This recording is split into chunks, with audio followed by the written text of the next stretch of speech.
How might the development of brain-computer interfaces affect prosthetics? Before we can answer this question, we need to discuss the current standards of both brain-computer interfaces and prosthetics today. So, prosthetics up to modern times. Despite many considering them a modern concept, prosthetic use extends back to ancient Egyptian times, where wooden toes that were adapted for sandal use have been found. Only recently, though, has technology allowed us to develop them to be more comfortable.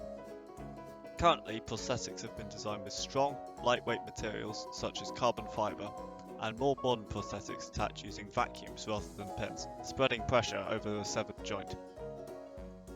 Currently, there are two main ways of controlling a prosthesis. One is known as body-powered and simply involves a harness and cables. It allows the user to control the limb through movement elsewhere in the body. For example, someone with a prosthetic arm would use the opposite shoulder to manipulate their prosthesis. This method is cheap and lasts a long time, but makes it difficult to use other parts of your body at the same time as a prosthetic limb.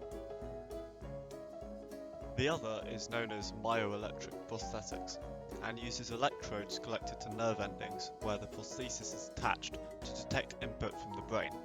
This is much more precise and means the limb can be used by itself, rather than via use of the rest of the body, but requires A, that the nerve endings are still intact, B, extra batteries which must be replaced daily, and C, that you have a lot of money. Now, brain-computer interfaces.